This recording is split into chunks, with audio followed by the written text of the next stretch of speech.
Ertugrul کون؟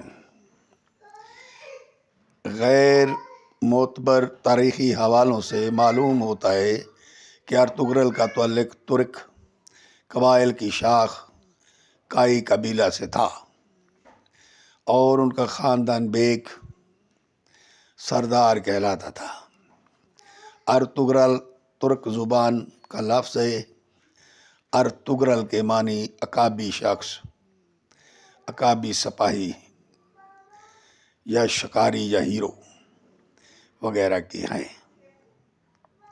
ان کے بیٹے عثمان اول سلطنت عثمانیہ کے ڈھالے ہوئے سکوں سے تاریخی طور پر ان کے وجود کی تصدیق ہوتی ہے۔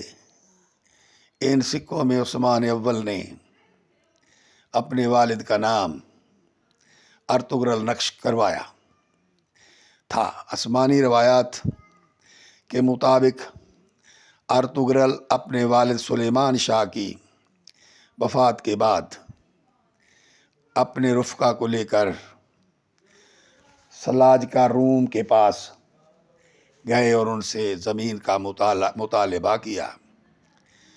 چنانچہ انہوں نے سوگوت ترکی کی زمین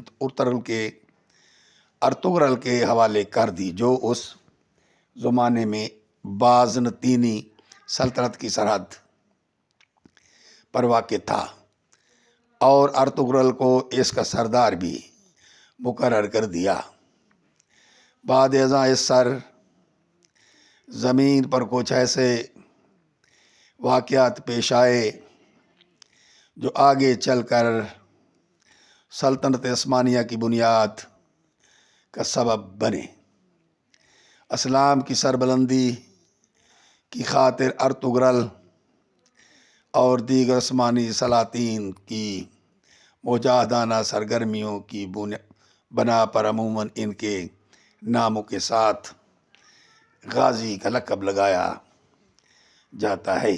ارطغرل غازی عمر بر سلجوقی سلطنت کے وفادار رہے، لیکن ان کی زندگی کے آخری ایام میں سلجوقی سلطنت اپنی آخری سانسیں لے رہی تھی اور منگول سلطنت نے پورے اناتولیہ موجودہ ترکی کو قبضہ کر لیا تھا، جو ان کے لیے سخت تشویش کا باعث تھا، اور ان کی آرزو تھی کہ ایک عظیم اسلامی سلطنت کا قیام عمل میں آئے۔ چنانچہ ارطغرل کے سب سے چھوٹے بیٹے غازی عثمان اول نے اس کا یہ خواب پورا کیا اور عظیم الشان سلطنت عثمانیہ کی بنیاد رکھی۔